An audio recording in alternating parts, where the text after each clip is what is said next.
This is Democracy Now!, democracynow.org, The War and Peace Report. I'm Amy Goodman. Our next guest, former Social Security Commissioner Martin O'Malley, is warning Social Security recipients could soon see their benefits interrupted or delayed. In a recent interview, O'Malley said moves by the Trump administration to cut costs at the Social Security Administration could, quote, crater the agency and lead to a system collapse. The Washington Post recently reported a flood of cuts pushed by the richest man in the world, Elon Musk and DOGE, are already leading the Social Security system to breaking down. The Post reports in March, Social Security website crashed 4 times in a 10-day span, blocking millions of retirees and disabled Americans from logging into their online accounts. Phone lines have also been overwhelmed due to staffing cuts.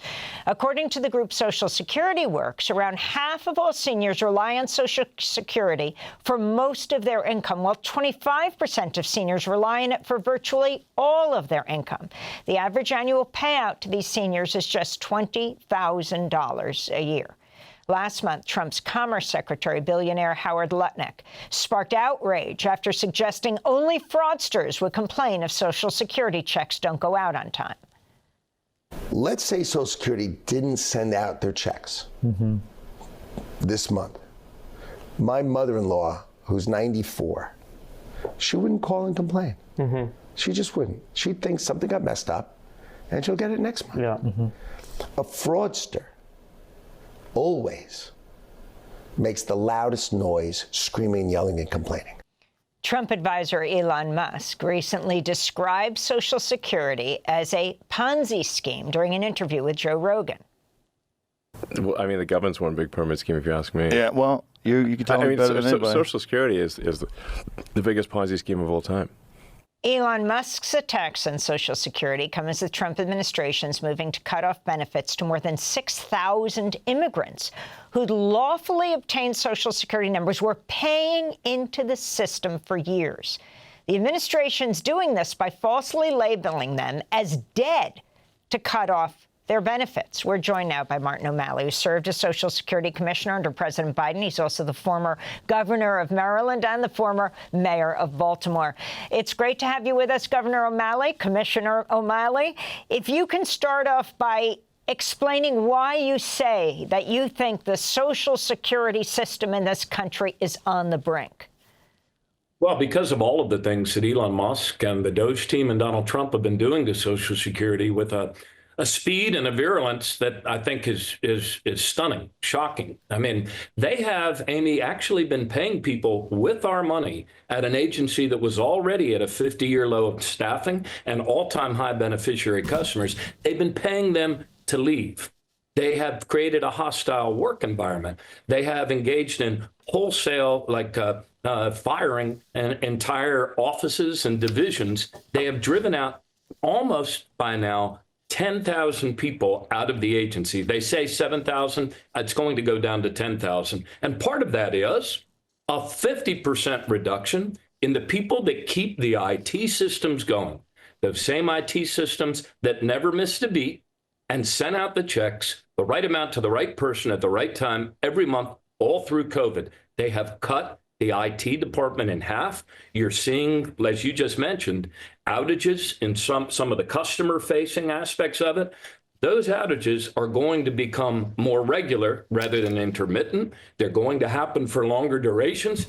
And ultimately, you're going to see that cascade into a collapse of the entire system and an interruption for some time of benefits. I don't see what the path that they're on. I believe they've taken probably 90% of the actions necessary to accomplish that aim. So can you explain this master death list and putting 6,000 people who've paid into Social Security on the list that says they are dead? We're talking about immigrants and where this master list goes? Sure. That's an operational question rather than a question about what their intent is. I mean, this is some really chilling stuff. By law, Congress requires that the Social Security Administration, which maintains a lot of personal data on all of us from our first summer job, from the first moment we're born, actually. And so Social Security is required to keep what Congress has dubbed the master death file. And so Social Security has contracts with all 50 states, the territories, and the second that a death certificate is recorded, Social Security lists that in the master death file, and then a lot of other entities ping off of that. In other words, our banking systems, credit companies, the IRS.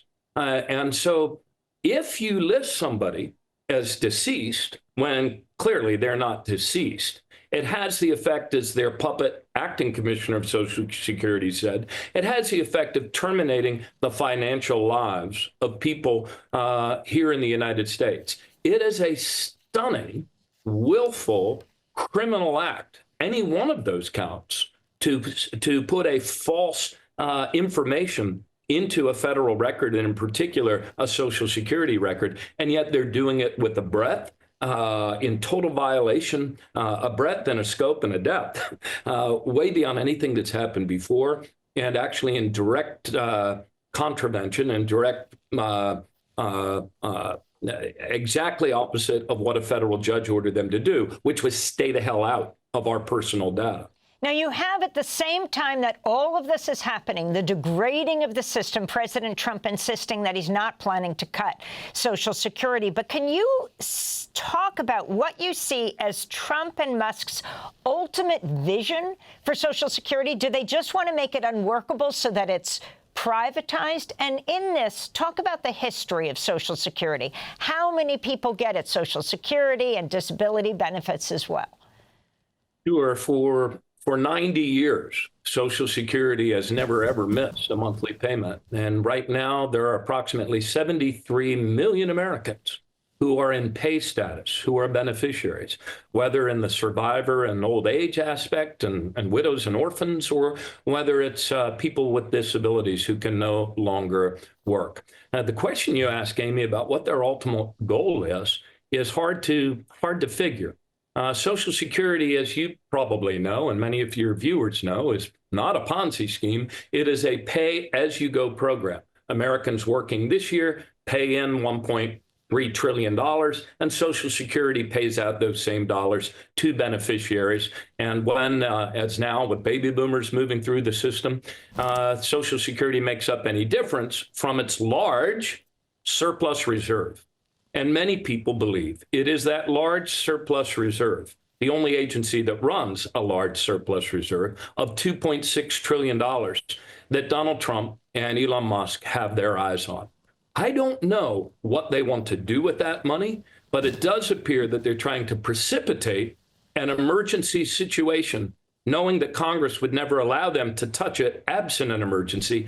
I do believe that they're trying to wreck Social Security's reputation, wreck its ability to serve its customers, wreck its unbeaten string of regular monthly payments, so that having wrecked it, then they have an emergency under which they can rob it.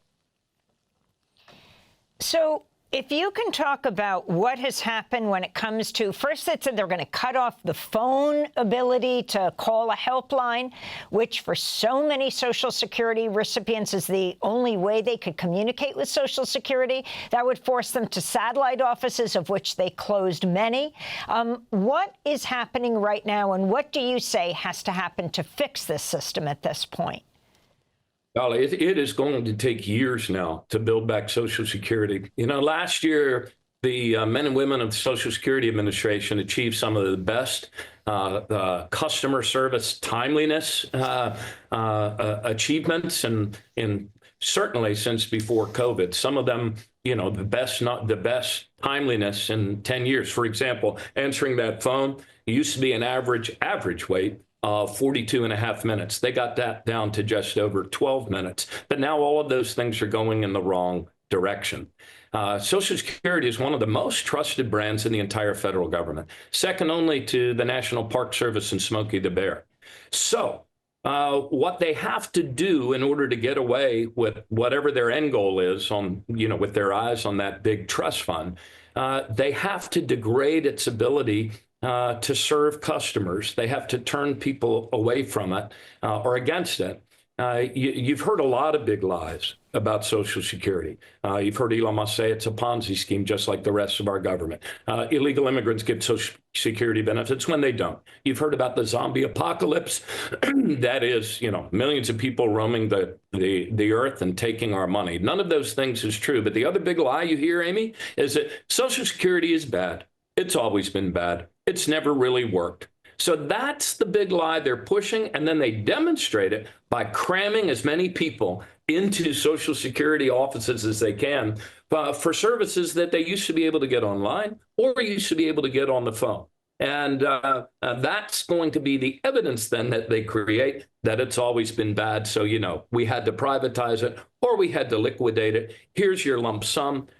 Be happy, go away. It was always a democratic program that never worked. So that's what's going on here. And it's happening with a stunning speed that I think is Americans are waking up to. And in the 10 seconds that we have left, this allegation that, immigrants are being fraudulent and getting Social Security, they have paid into the system for years. It's their money. Well, actually, illegal immigrants, so-called people working here outside of legal status, cannot receive any Social Security benefits and never have been able to. They're prohibited by law. But they do pay in $25 billion for the benefit of the rest of us and into the Social Security Trust Fund. It's a total lie. Illegal immigrants do not receive Social Security benefits. And yet they pay. Martin O'Malley, thank you so much for being with us, former Social Security Administrator.